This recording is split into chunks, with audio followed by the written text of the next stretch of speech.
Pediatr fizioterapevt olaraq mühüm bir məsələyə toxunmaq istəyərdim. Demək, ağrı, oynaqlarda ağrı, diş şaqqıltı və sair artroz sözləri, ifadələri işləndikdə çox vaxt ağla yaşlı adamlar gəlir. Amma qeyd eləmək istəyirəm ki, uşaqlıq dönəmində uşaqlar raxit xəstəliyi, ciddi formada raxit xəstəliyi keçirdikdə və bu xəstəlik müalicə olunmadıqda onlarda oynaqlarda ciddi problemlər yaranır. Bu da artıq 18 yaşından sonra özünü biruzə verir.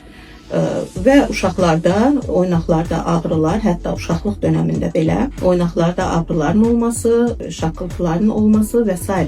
bu kimi əlamətlər onlarda artıq raxitdən sonraki qalıq əlamətləri, yəni diz oynaqlarındakı ciddi fəsadların olmasından xəbər verir. Müraciətin valideynlərə ondan ibarətdir ki, mütləq həmin dönəmdə oynaq nahiyəsini, ümumiyyətlə sümük sistemini mütləq rengenoloji müayinədən keçirsinlər. Və bunun nəticəsində artıq xəstəlik aşkar olunur. Çox erkən dövrdən bu müalicələrə başlamaq mütləqdir. Çünki sonradan artıq erkən yaşlardan uşaqlarda əlillik dərəcəsinə qədər gətirib çıxara bilər.